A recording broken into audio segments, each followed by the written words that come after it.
Hello, book fans. Let's get the timer started.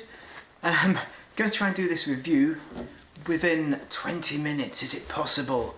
Well, this is an exciting review, isn't it? If I'm going to go on for 20 minutes about it, that's predictive, isn't it? This is about a play called Waiting for Godot, or however you pronounce that, by Samuel Beckett.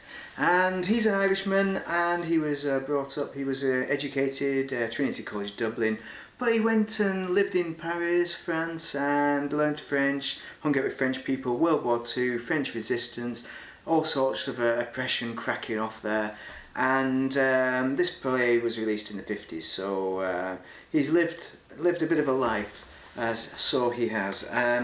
So what's it like? What's it all about? Well, first off, I'll give you a kind of idea of what it's about. It's called Waiting for Godot. That's because it's I mean, if you take Godot, right, apparently that's French for Godot, which is French, not Irish, for forever. I had my phone on me a minute ago, I googled it. It's forever, but it also means a few other things, so waiting forever.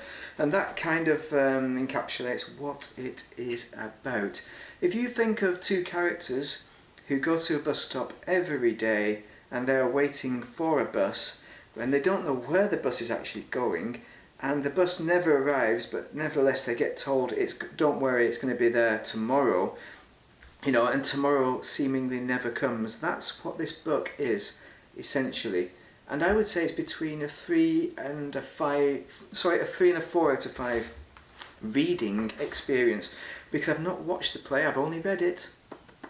So, and for me, I'd probably say it tends more towards a 4, because I'm a neggy Nigel. I like the tragic comedies. It's my favourite. So, yeah, what's it all about? Well, Waiting for God was a TV series with Victor Meldrew. I don't believe you, which has nothing to do with this book, but it might be. It does have some kind of nuances that reflects aspects of this play. Yeah, I should call it a play. That's what it is, because it's obviously written like a play. If you're reading it, if you've tried reading any Fat Willie Shakespeare, you'll understand. It goes from character to character. It's all dialogue and scene setting and that kind of business, and pointing out the wearing of hats and things. So what is it all about? Existentialism or something? Yeah, people on the YouTubes say it's all about a philosophy, it's a philosophical work, and I would say it's not.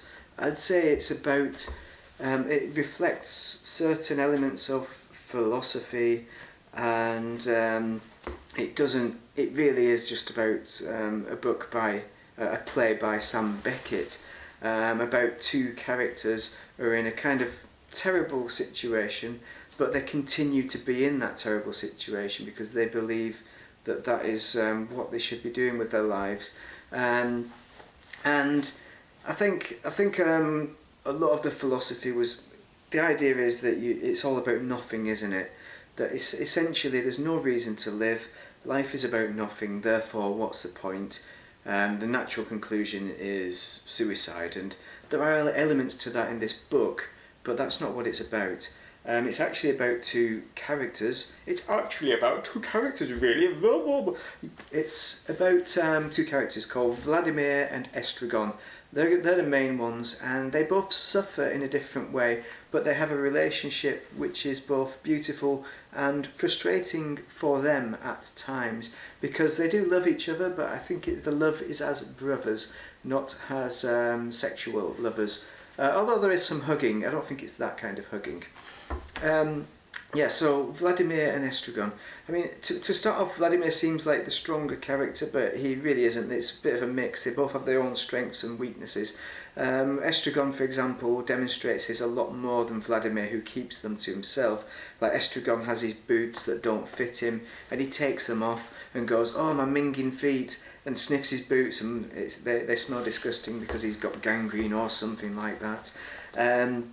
Whereas Vladimir doesn't actually say what's wrong with him, but it's clear by the way he walks that he has problems. as well. So they both have problems. And age-wise, we're talking about characters who are in their latter parts of life. Could be as young as 50, could be as old as 70 or more. So I'd put them somewhere between there. Let's go for 60. Crack on, lads. Get two 60-year-old actors to act this one. And the setting as well. The other character is the tree, because they meet up at this tree every time in 2 acts. There's only 2 acts, and at the start of each one they meet up at the tree. And the tree is there. It's kind of a decrepit tree with just a few leaves, meaning it looks like it's at the end of its life, just like maybe they are as well. And they do seem to sleep out in the open, but it's not clear whether this is through choice or because they're waiting for Godot, for example, or because they're genuinely homeless, which they may be. You could go either way on that. It's open to debate, and a lot of this play is open. You can really do with it what you please, really. I think Beckett leaves it open to become a religious play.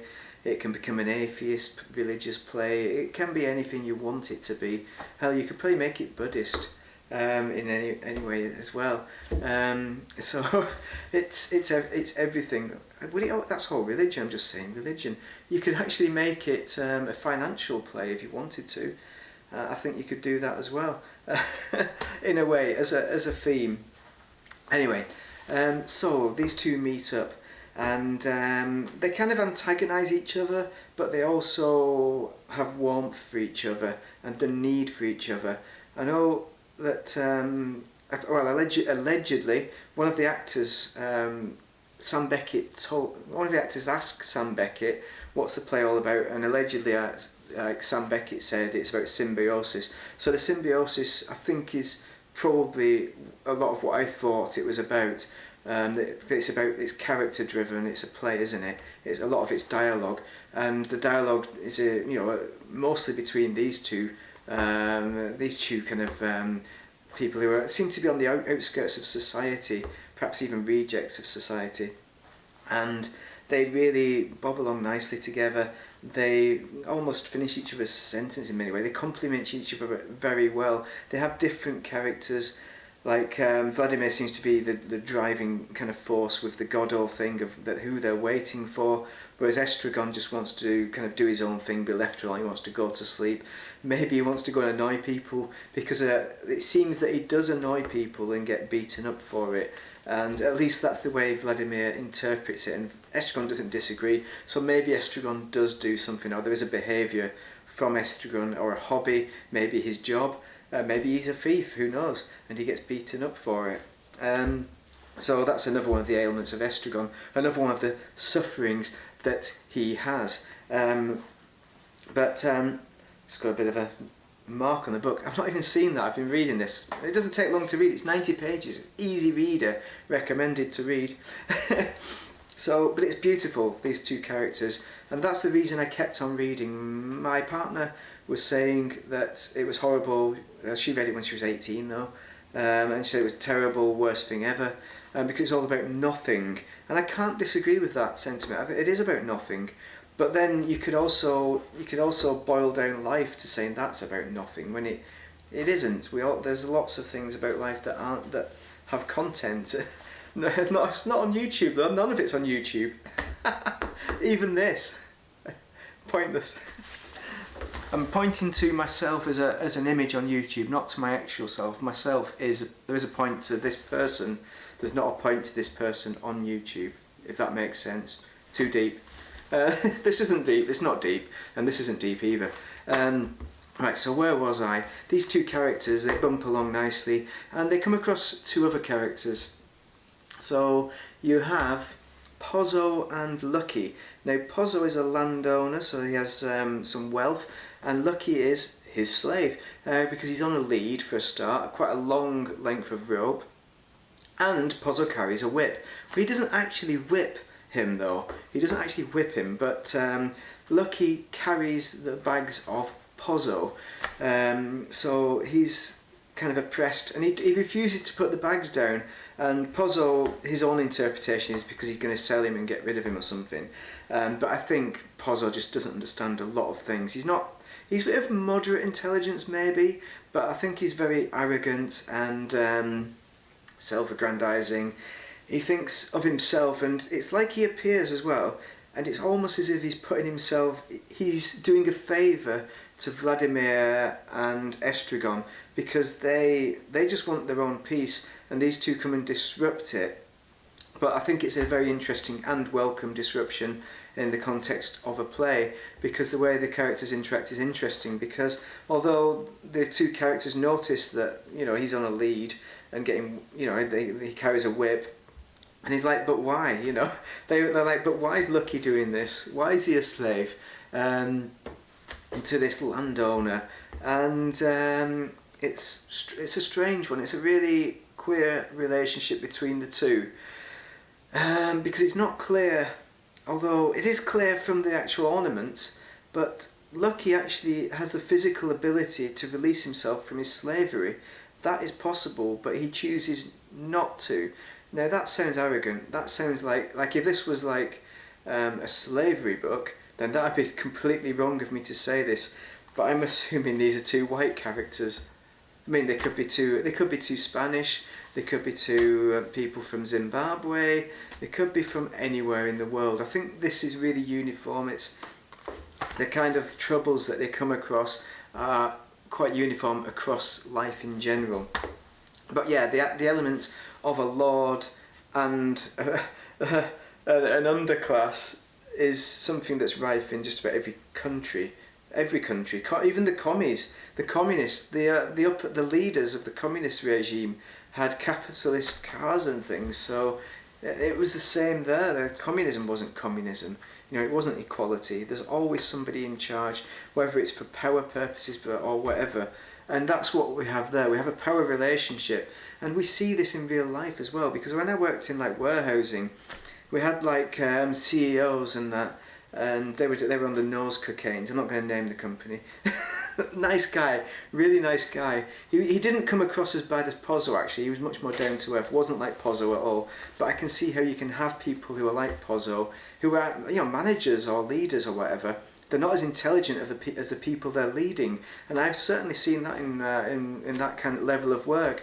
But you've got some very intelligent people working in really menial jobs, but I wouldn't say they enjoy it, but it doesn't oppress them. They know it's pointless, but they do it, and that's part of that philosophical nonsense of you must acknowledge that it's pointless and still do it. No, wrong, because there is a point to it.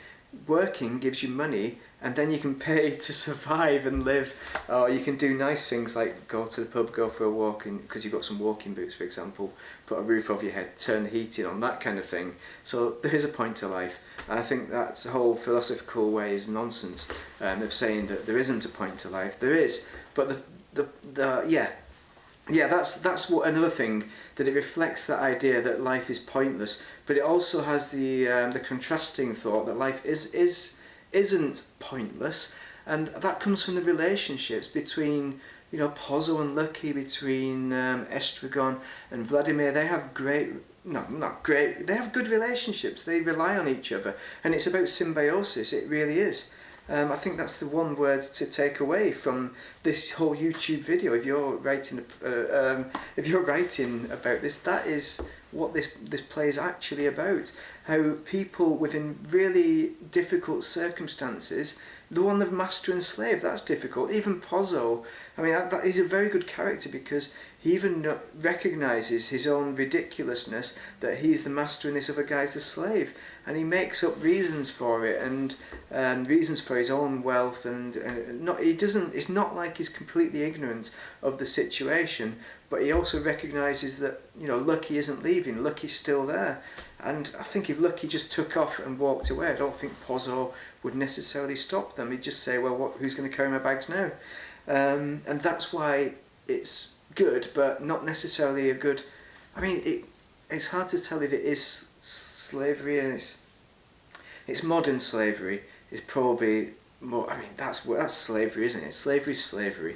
I mean, it is slavery. I think that's... You can't not represent that as slavery, but I think it shows the complexity of relationships in slavery, that it's not necessarily that there needs to be hate, but there is some kind of what's the word, there's that they legitimize it in their own head as being the system, the recognized system that works, and they take advantage of it, and they use people, and they don't do it right. But in their moral compass, that seems to be the right thing, but it obviously is not. So yeah, they have these characters that appear, and they make really interesting conversations. Pozo is all right. He's a good character, but I think the main aspect is that he complements Lucky. Lucky doesn't say anything throughout most of his appearance, except when he gets told to philosophize. I think he gets told to do. I can't remember the words, but he can sing, he can dance as well. He gets told to dance, and he gets told to philosophize. So he's like a element of fun in a way, of entertainment to Pozo. But it's funny because the way he articulates himself, he's intelligent, but the things he says are quite nonsensical. So it indicates somebody who is or was intelligent, but is losing that intelligence. Because they are old. These are old characters as well. I'd say Pozo and Lucky, they've got white hair. Maybe they're 60, maybe they're 70 or 80, who knows. But let's read a bit of Lucky's rant, because this goes on and on. Look at this. I mean, look, it's to and fro, 1, 2, 1, 2, 1, 2. But Lucky, he cracks off over at least 2 pages there, just over 2. So I'm going to read a bit of it, which might make you think it's about religion, but I don't think his rant is about religion. I think his rant is just a rant, which I don't understand. If you understand it, explain it to me and I'll look through it again. But let's go through this bit of it. So, like the divine Miranda, with those who for reasons unknown, but time will tell, plunged in torment, plunged in fire, whose flames, if that continues, and who can doubt, it will fire the firmament, that is to say, blast hell to heaven, so blue, still, and calm, so calm, with a calm which even though intermittent is better than nothing, but not so fast, and considering what is more than as a result of the labours left unfinished, crowned by an academy anthropopatry. So he's kind of losing how to speak there, a bit like I do at times, where he's forgetting the words and how to pronounce them. Oh, he's got a stutter, a stammer. Actually, it's more like a stammer, isn't it? So there is some complexity to that character Lucky, so it's not clear exactly what Lucky's about, because a lot of the stuff goes on in his own head, but he clearly I mean, maybe that reflects like that he spends his life suffering, but there's moments of calm and clarity in heaven which are so good that they kind of offset the suffering. Maybe that's my interpretation of that, and that's what he says is kind of heaven and hell, because those are concepts understood throughout Christianity, Christendom, right? Remember, it's written in France. France is a predominantly Christian country at that point, as well as Ireland, obviously a very heavily Catholic country. So for that reason, yeah, I think that's the heaven and hell. I don't think it's necessarily reflecting a religion, but he does have a good rant, and they kind of are amused by it but don't understand it, which is the way I think things are in menial work. If you're an intelligent person in menial work and you have a rant about something, people don't understand it and don't understand where you're coming from necessarily, where you've not gauged your audience and the level of their understanding. I think some of it clearly I don't understand it. Maybe he is intelligent, maybe he's a genius, but an enslaved genius. And that kind of encapsulates slavery in a way, and whether it's modern or wage slavery, I don't know. You can't equate the two. There's levels, isn't there? But anyway, those are very. It incorporates such a good, an interesting aspect, not positive. But the thing is, right, if you're watching this play, I don't think it's going to teach you anything, but it's going to make you ask questions. This is what I said about the other book, which I didn't quite understand either. Well, no, it's not that I don't understand it. It's that it makes me think, because I think it's left open. It's not meant to be understood exactly what Beckett means. It's meant that you question yourself and your interpretation of the play. So I think from that perspective, you're writing a book on this, an essay on this, then I recommend you take your own thoughts and put them down. Don't just quote philosophy. Do put that in by all means, but in the context of your own understanding, because that is the most important thing, and it's all going to be relevant on your own experience of life. Sorry about that interruption, everybody. That means I've made it to 20 minutes again, and this camera turns off after 20 minutes, so it's a long one. So yeah, if you're writing this as a book, a play review, then put it into your own words. That's all I'm saying there. If you just watch this, then you clearly you're clearly looking for answers about what it's about, and discuss it with your friends as well, what they thought of it, because people are going to have different perspectives of what it's about and different experiences. So relate your own experience to it. And I think it helps being older if you have experience of death and mortality, because the other thing I've not talked about, the important bit, this is very important but it's dealt with lightly, is that Vladimir or Estragon, I think it's Vladimir, suggests that, oh, shall we hang ourselves now? Because they've reached the point where their life is so frustrating, they've had enough, and they want to hang themselves. We're still recording, yes. And they want to hang themselves, and they have the tree there, and that the tree, as I said, represents mortality from that perspective, because they could hang themselves, but they never have a rope that's long enough or a belt that's strong enough to hang themselves from it, so they never actually do. But they're always considering that is life worth going on. And I think that's something that we do consider in life at some point. Is life worth it? You will think about it at least once. It's called suicidal ideation. It's not abnormal for you to think about that. It is normal. Like, is life, even if it's just, is life worth living? You know, you're gonna ask that. And I think that's the context that these characters are considering it, rather than seriously thinking about hanging themselves. At one point they do measure the rope to see if it's long enough, for example, or the strength of it. The strength of the rope, but I don't think that is, they're heavy on it and seriously thinking about it as characters. But I think that's reflecting life and the struggles that you go through in life and the differences in that. So yeah, that's dealt with that kind of glibly. But I think Beckett deals with it kind of glibly, because he doesn't really investigate the elements of suicide in this book enough, really. I think he kind of glosses over it as if it's something that you just consider and go, oh, should we hang ourselves? Yeah, go on. Or, oh, but what about this? Is it possible? Which in reality, I don't see that as something that would really. I don't believe that as something that would really happen. I'm not saying it's invalid entirely, but just not from my own experience that would I believe that.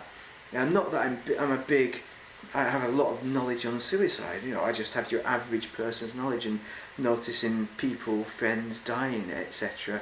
Not through suicide. So, but yeah, that's kind of a deep subject. That's not what this book is about. I think it's about the friendships that you get that keep you going ultimately, and even if your friend, and to the point as well. I think the other point as well about that is the friendships that are strong enough to endure even the worst of pains, because if they're both considering suicide and doing it together, it's like not Bonnie and Clyde, but you know that film where two ladies drive off the cliff at the end of the film because their friendship is that strong, they just do it together. I think it's more of that moment, so it could be. So I don't think that invalid. If you think of it in that kind of way, they've built up to the point. So if we went through another few acts, like 7 or 8 acts, then we could get to that point where they hang themselves, and it could become valid. But I think so. Maybe it isn't invalid. Maybe the discussion of suicide, light-hearted as it is correct. Because obviously, if they got to the point, if they were considering it seriously, then they might well have done it, which would completely invalidate the concept that this is a daily occurrence, that every day they're waiting for Godot, and it's a continual thing. So yeah, it's a good play. It's going to be worth watching. But you're at the whim of the interpretation of the actors and how much they understand, and how well they deal with the comedy, because the comedy is going to be very difficult to bring in, definitely. but yeah, with good actors, it could be excellent, and it could be funny at points, even especially at the bits where you're not supposed to laugh. So yeah, definitely worth watching. It might be worth reading. I'd say get it out at your local library. It's only 90 pages long, and just have a look at it. If you've watched this far, you may as well at this point, because you've just wasted 20 odd minutes listening to me talk about it. But I think I've talked enough about this. Give me your comments down below about your thoughts on this book, and of course do like and subscribe for future overlong content where I just talk about characters in a book about nothing, but it is about something. It's not about nothing, as I've just discussed. It's just about a lot of things, and a lot of it is open to your own interpretation, your own experiences. Every experience is valid, every comment is valid, so I'm open to your thoughts on the book, especially the one if you think it's off the wall and completely different. That is super interesting. I really want to hear from that. But overall, I'd like you to read it and tell me what your thoughts are. But thank you very much for watching, and have a great day. And don't forget, there is a point in life. Don't believe the philosophers. Philosophers are philosophers for a reason. They're thinking about the concept of life. They're not actually setting out a plan of how to live life, as in, oh, life's pointless, or time to talk myself, never mind. Now, if life seems pointless, go and do something creative. Creativity has been seen to bring people back from the brink. Go and do some painting, do some thumb pots, whatever it takes. Great, a good read though, good read. Nice one, Sam Beckett, thank you very much. Overall, 4 out of 5 from me. I've brought it up.